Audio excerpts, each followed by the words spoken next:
Welcome to our evidence based channel for awareness on mental health and relationship matters. If you find this video interesting or helpful, please like it and subscribe to the channel. I'm your host, Ammar Mohammed. Hello, Relationaries. How is everybody doing? I'm good. Doing good. Great, I'm doing great. good. So we've been doing a really good job in putting this podcast out, and I think that we have an exciting topic today. Yeah. What do you guys think? You ready for today's topic? Yes. Yeah. All right. So today's topic is going to be a little bit different than usual. So what we're planning to do is that we're going to introduce the metaphoric cards. We'll talk more about it more in a little bit, and everybody can ask questions, and I'll share my knowledge and my experience on this field.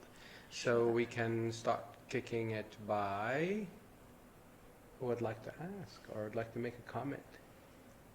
So, what's metaphoric cards? What are metaphoric cards? Okay, a metaphoric card is, there's something, I'm not trying to here to sell or promote any specific cards, but there are so many types of cards. They usually have some kind of drawings.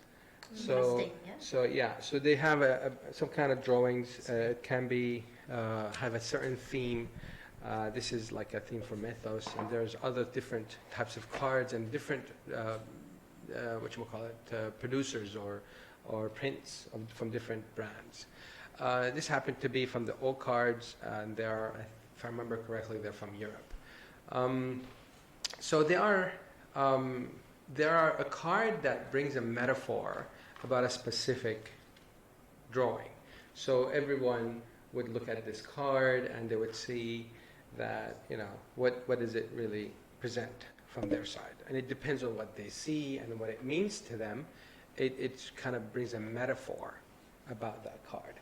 And that metaphor can be used for personal reflection, or it can also be used in therapy as a tool to help. This is not therapy, but it can help the professionals to help their clients to open up and share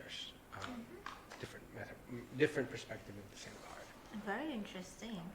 But yeah, I've heard of the old cards, and I think they have quite a huge collection of different type of cards, right? Yes, we do.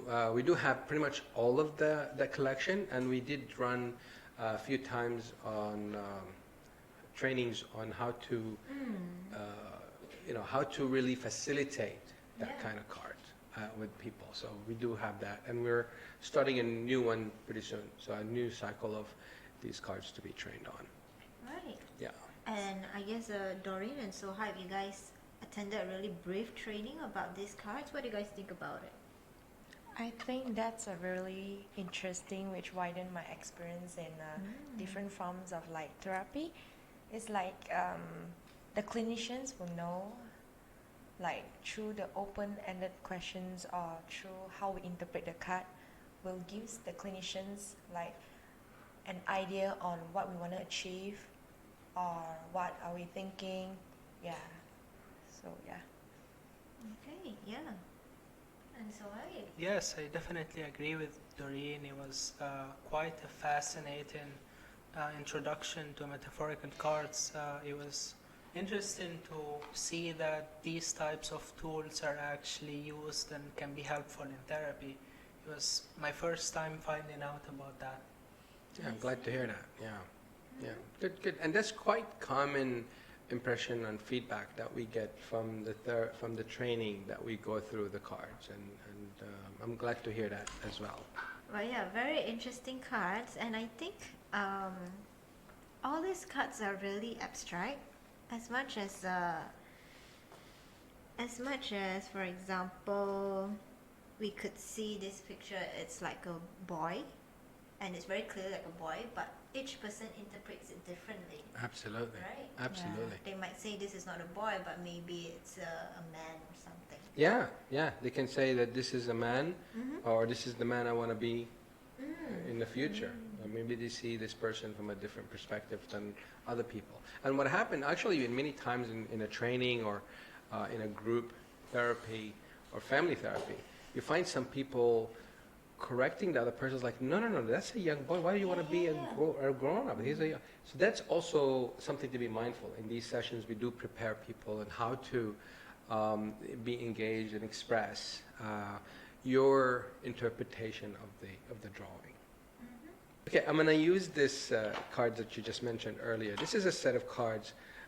It's called Personita, and there is another one that is called Persona. So the Personita is a different.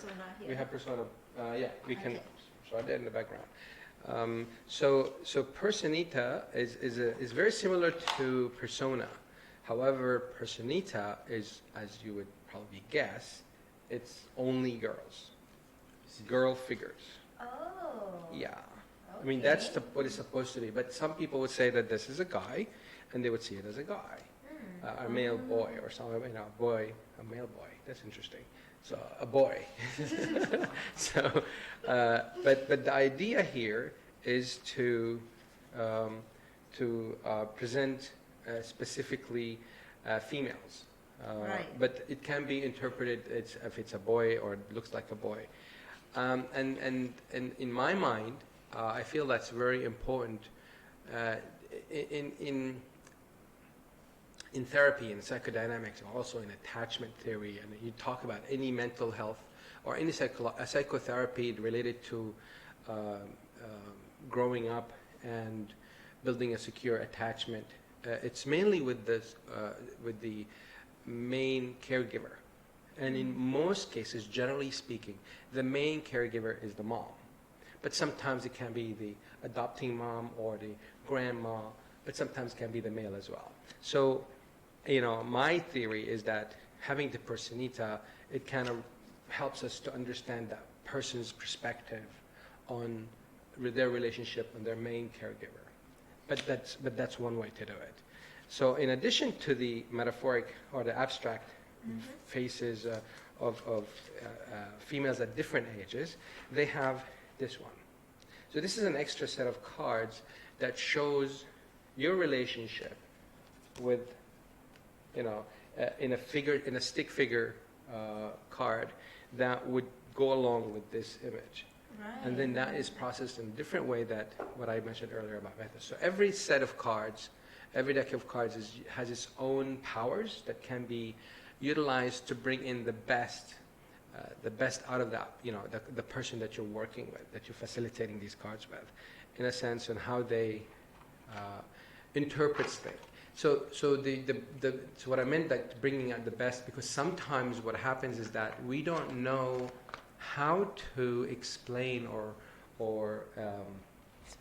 express and communicate some of the experiences that we had. But when we put this in front of us, it's easy to express it, and it's kind of like, you know, tangible. So yeah, so it helps in that sense as well. So is it like you take one card to the client and then ask them to interpret that card? And just yeah, in many different ways. You can take a card and you pay, or you can put the whole deck in front of the client. You ask them to take a card or a few cards. Like if I take this one, for example, Personita, what I've done before is also one of the exercises we do in the training is that we take, you know, few cards to present. Like for example, if a client is presenting problem is anxiety or something like that, we just say we kind of work with what's happening inside their thoughts. It's like, oh, my thought is telling me not to do it. Some, you know, another thought is telling me you should do it. The other thought is saying, be careful. The other thought is good for your career. It's bad for you. This. So we put all these thoughts in different cards, and we just put them like in a room, for example. You know, so we would pick a picture for every thought, and we say, which one is the dominating one? Which is the dominating photo for you? And the thought. It's like, oh yeah, this thought is really dominating. But they picked this card because something they saw in it. It could be consciously, and it could be sometimes subconsciously, that they saw in it that it connected with that thought. So they would be easier for them to visualize those thoughts and to work with them. So which thought is really not being heard? Which thought is being suppressed? Oh, this thought. So what does this thought mean to you? What does it present about from within you? And they were like, oh, that's really my passion. or something. They would discover from this small little exercise that they would Yes. find a passion that has been suppressed, and it's been suppressed because of these other thoughts that are trying to protect him. So these are thoughts maybe that are trying to protect him. I mean, just case study, and this is the thought that is really being suppressed, and that's who he is, or that's who she is. Mm-hmm. So we work with the client or the person we are facilitating this with. We work with them and see how important is it, how would they like this? Would they like this to surface, or would they like it to be suppressed? I mean, it's really up to them. But if they like it to be surfaced, then we need to do it accepting all these other players inside. We don't want to deny any of them, because Right. each one is actually is serving a purpose. I mean, these thoughts are in our heads, are there for a purpose, and we just want to understand the dynamic between them, so they can coexist, and then we have a strategy on how to bring this thought out that would help the self-esteem, identifying themselves or identity, to give themselves an identity who they really are. So that's just a quick example of how we use the cards. So sometimes we do ask them to pick one card. Sometimes it depends on the activity, and that's what we do in the training. We go through all these activities, how we can use this activity with personita versus persona, pros and cons, and it just it's really limitless, to be honest. Once you're good at it, you can be quite creative. Yeah. I guess one thing I'm quite curious about is, how do clients respond to this activity? Like, you come to the session and you have a deck of cards. How do they react to it? Do you meet any resistance trying to utilize this in your sessions? Very good question. So just again, from I haven't had any client said, no, I don't want to do it. I see. But I do it because of the training I got also, is that it doesn't suggest, the training is basically telling you, do not bring this in the first session. Yeah. You need to have the therapeutic relationship established first. You cannot just bring it, cold turkey. It's like, you know what, this is your first time here we meet, I'm going to just do this card thing. It's not going to work really well. Yeah. You need to build that therapeutic, connection first, the therapeutic relationship. And then they can present this as a way to express I see. your thoughts, or to help your client to express their thoughts. I'm also curious that, is it like evidence-based, and what is the origin of all these metaphorical cards? Very good question. So this is this is under the expressive therapy. So it's all about expressing the self.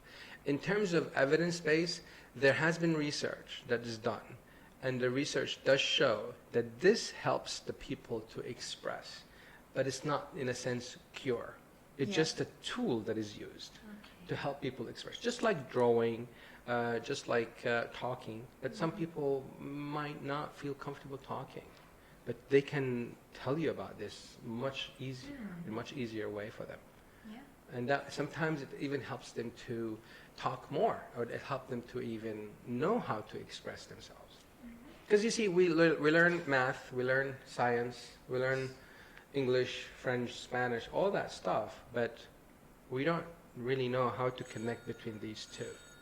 Yeah, so I agree with what you say, that in a way it really, having metaphoric cards like this really helps a person to express themselves. And I think one thing I like to stress, because we're putting it in a third person perspective, it's really difficult to share my own concerns to you directly.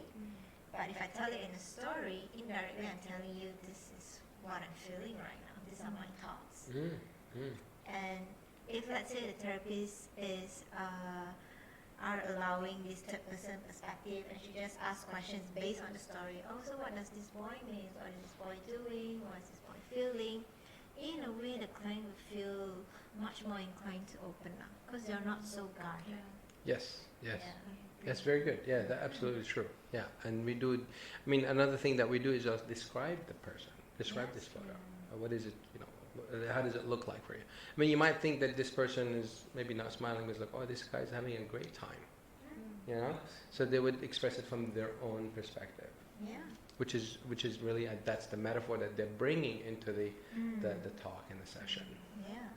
And also sometimes once we're done with the storytelling and all, then I may ask my clients, when we talk about this person, does it remind you of someone related to you? Yes, absolutely. Yes. In that sense, we know, okay, so throughout this whole storytelling, when she's telling this story, the client will be thinking about that particular person. Mm-hmm. So, we put the puzzle in pieces and everything. Absolutely. And many times in these sessions with these cards, there's a lot of aha moments with the clients that they didn't realize that there's a connection. Another thing that I use this also for, like, especially the persona, I have them to draw the genogram, to put their genogram in pictures. And they just try with the parents, with themselves, their siblings, and if they are the parents, then their children and their siblings and their parents and so forth. So they are, you have this beautiful, beautiful arrangement of photos that each one has its own meaning for that person. And then you work with it little by little. So what's happening here? What, describe this photo. How does it relate to your sibling or to yourself or to your spouse or so forth? So that is the power that they really stop and think and reflect. And how is this really triggered? Agree. One thing I wanted to ask is there a specific type of client or a specific type of age group or gender or disorder that can be more helpful with the metaphoric cards, or is it really for everyone regardless of any differences? Very good question. I think the easy answer is that if your client is not as expressive, this is one way to present it. Like just drawing sometimes can be very expressive. They can really get into drawing. But then you would need to know how to do the expressive art therapy, or the using expressive art in therapy. And another type or another opportunity that you can present it is that if you find the person is very expressive, because if they are also expressive, then that's one way to direct them, to kind of put things in perspective for them, so they will be really making that connection a lot faster. Children usually, if the person doesn't speak your language, because this has nothing to do as much as language, because they can pick it up, and they can just explain by looking at these photos to an interpreter. Is just like, what does it really mean? But for the person, they really don't need to know the language of the therapist, so they don't have to have that language, but it's just a matter of really expressing it to the interpreter, and the interpreter would just say what they're saying. And so in terms of age, really there's no like a limit. In terms of presenting problems, for trauma, it can be very helpful. It can be very helpful to put things in perspective for them. How about autism? I haven't done that. That's not my area. I wouldn't go there. But I haven't tried it, and honestly, that's a very, very good question. And I haven't really checked if somebody in autism have done this before. But I know drawings and artistic or art-related therapy is quite famous in autism, but I don't know about this one. Okay. Good question. So we will try to find this answer, because we do have professionals here at Relationary who are specializing in autism. We'd like to invite you also to all ask questions. If you have anything that you want us to explore more on that, and more than happy to put our comments on the replies. So another thing is, like, if it's a family, if there's a family therapy, this is very, very powerful in a family therapy, a group therapy as well. Just as we did in the training, using it for storytelling, that was quite interesting. Yeah, there's another deck that it can be very powerful. I mean, you can do storytelling with this one as well. These are characters in the story. This is what they did, what they did. You can kind of assume what's their personality like. I see. And that's coming from your own add-in to the story.